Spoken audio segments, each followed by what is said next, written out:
Today, I am going to tell you the story of Soraya, the second wife of the last Shah of Iran, Mohammad Reza Pahlavi.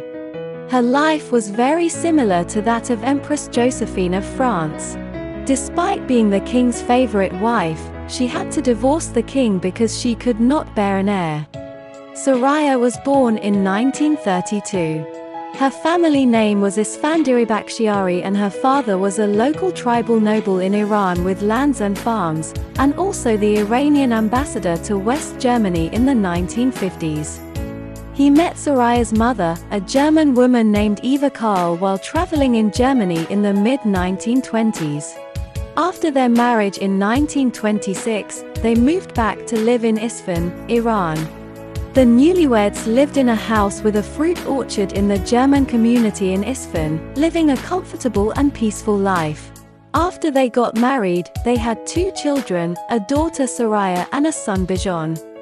In 1937, Hitler started conscripting soldiers in Germany. Soraya's parents saw that the situation was not good, so they quickly took the children back to Iran. They didn't dare return to Germany until the end of World War II. After that, Soraya was educated in London and Switzerland. In 1950, Mohammad Reza Pahlavi divorced Egyptian Princess Fawzia due to emotional conflicts and her failure to produce an heir. He was in a hurry to find his next wife. Fortunately, a good friend of the Queen Mother Taj al-Muluk recommended Soraya, describing her as beautiful, elegant, and talented. After seeing her photo, the Queen Mother immediately arranged for her son to meet Soraya. Shams, the older sister of the Pahlavi family, was worried that Soraya's expectations for her younger brother were too high, so she first explained to Soraya that her brother was not very handsome. However, they fell in love at first sight. In the middle of the night, Shams told Soraya's father that he wanted to marry her and asked for her opinion. Soraya answered that she was willing to marry him. After getting Soraya's positive response, the Iranian court notified the media, and Soraya's photo was published in the newspaper. That same year, they officially got engaged, and the Pahlavi family gave Soraya a 22.37-carat diamond engagement ring from Harry Winston. In the weeks following their engagement, Pahlavi and Soraya met almost every day. They rode horses, played tennis, and flew planes together, becoming increasingly close. They had originally planned to hold their wedding on December 27, 1950. However, the wedding was postponed because Soraya suddenly contracted typhoid fever. It is said that during her illness, Pahlavi would place a piece of jewelry on Soraya's pillow every day to cheer her up. Pahlavi and Soraya's wedding was held on February 12, 1951, at the Tehran Marble Palace. At the wedding, Soraya wore a 40-pound white silk Dior wedding dress, paired with a white coat and veil. Soraya's wedding dress had a delicate and beautiful texture and luster, a long train, and was adorned with pearls and 20,000 feathers, embellished with 6,000 small diamonds. The wedding was extremely luxurious and grand, with 2,000 guests in attendance, and 1.5 tons of flowers imported from the Netherlands to decorate the palace. A circus from Rome performed for the guests at the banquet, and many social celebrities and political figures gave wedding gifts. According to the script, the 2 of them would live happily ever after, but in reality, there are always many unhappy things. The first challenge for Soraya after entering the palace was the difficult mother-in-law and sisters-in-law, who didn't like that the Shah paid more attention to Soraya than to them. It was also said that Soraya would compete for attention with her stepdaughter, Shahnaz, who was 8 years younger, and get upset when the Shah paid more attention to his daughter than to her. By the way, Shahnaz looks extremely similar to her father, the Shah. The peaceful life came to an end in 1953 when Iran was struck by internal unrest.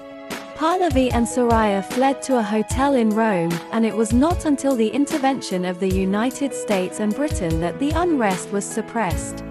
Pahlavi returned to Tehran on August 21. This experience brought the couple closer and Pahlavi loved Soraya even more. However, a problem always troubled them, that is, Soraya had not been able to conceive since their marriage, and she was diagnosed as infertile. In 1954, Pahlavi's younger brother and only heir, Prince Ali, died in a plane crash, which made Soraya's situation even more difficult. At this point, the mother of Pahlavi began urging her son to divorce, and Pahlavi gradually lost his patience.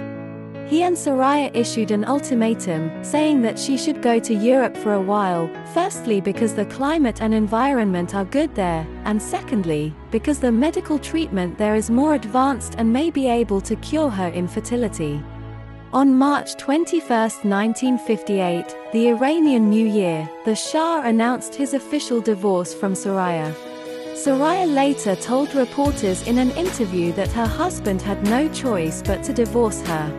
The Shah, feeling guilty and still in love with Soraya, not only gave her a large sum of money but also allowed her to keep all the jewelry she received during their marriage. Additionally, he bestowed upon her the title of princess, and after the divorce, he visited her several times in Europe.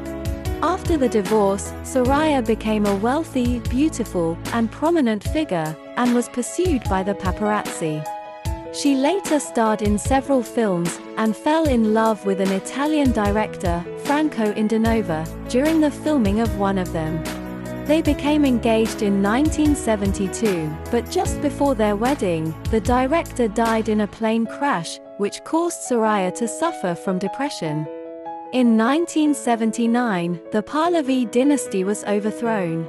Soraya communicated with him for the last time, expressing her continued love for him and desire to see him. At the time, the cancer-stricken Pahlavi replied expressing his longing for Soraya. However, they never got to meet, as Pahlavi passed away in Egypt in 1980. In 1988, Soraya visited Pahlavi's grave in Egypt. Since the fall of the Pahlavi dynasty in Iran, Soraya's financial situation was not very good and she had to sell a lot of her jewelry to make ends meet. Additionally, she suffered from depression and was always worried about her jewelry being stolen, so she stayed at home most of the time. In 2001, Soraya passed away in Paris, leaving a large inheritance to her only heir, her brother Bijan. However, a week after Soraya's death, Bijan also passed away without any children. This led to some individuals claiming to be Soraya or Bijan's illegitimate children, but they were eventually proven to be fraudulent. Due to the lack of a legitimate heir, most of the estate was dramatically awarded to Bijan's driver, with some of it being used for public facilities construction. In 2002, Soraya's belongings were auctioned in Paris and the proceeds were donated to charity. The total sales price of all the items exceeded $8.3 million, with the wedding dress selling for $1.2 million, the engagement ring for $838,350, and the mink shawl for over $4,000. Some of the buyers were of Iranian descent and purchased these items in memory of the former queen.